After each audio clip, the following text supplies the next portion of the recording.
کیا اس وقت بھی وہ اپنے باپ دادا کے ہی راستے پر چلتے رہیں گے جبکہ ان کے باپ دادا کچھ بھی آخرت کی اور دین کی سمجھ نہیں رکھتے تھے اور نہ ہی صحیح راستے کو جاننے والے تھے، راستے کو جاننے والے نہیں تھے؟ تو نہ وہ ہدایت پر تھے نہ وہ درست عقل پر تھے، اس کے باوجود وہ اپنے باپ دادا کے راستے پر چلتے رہیں گے؟ تو یہ اصل میں حق کو نہ قبول کرنے کا بہت بڑا سبب رہا ہے۔ ہمیشہ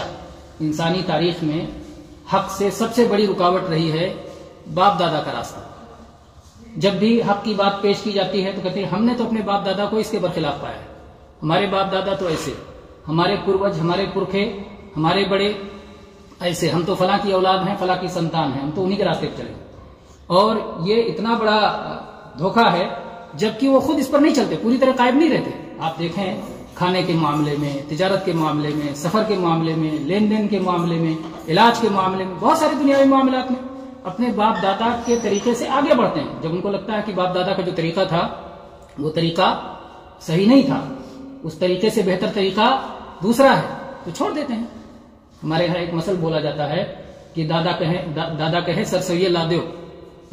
یعنی بیوپاری بنیا کہتا ہے کہ میرے دادا یہی سکھا کے گئے صرف سرسوں کی تجارت کرنا بس۔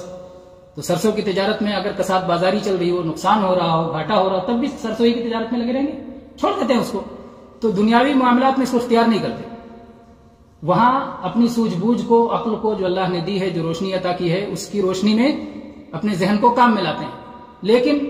اللہ نے، وہی اللہ جس نے یہ دنیا بنائی ہے، کائنات بنائی ہے، وہی اللہ جس نے عقل عطا کی ہے، وہی اللہ جس نے جسم اور روح دونوں کو بنایا ہے، جسم کی غذا کا بھی انتظام کیا ہے، روح کی غذا کا بھی انتظام کیا ہے، آنکھ کے لیے روشنی کا انتظام کیا ہے، عقل کو صحیح طور پر سمجھنے کے لیے اللہ تعالیٰ نے اپنی کتابیں اتاری ہیں اور اپنے نبیوں کو بھیجا ہے تاکہ عقل صحیح طور پر سمجھ سکے۔ جیسے سورج اللہ نے بنایا تاکہ آنکھ اچھی طرح سے، صحیح طرح سے دیکھ سکے۔ تو اس مسئلے میں وہ بات مانتے نہیں اور ہمیشہ باپ دادا کا حوالہ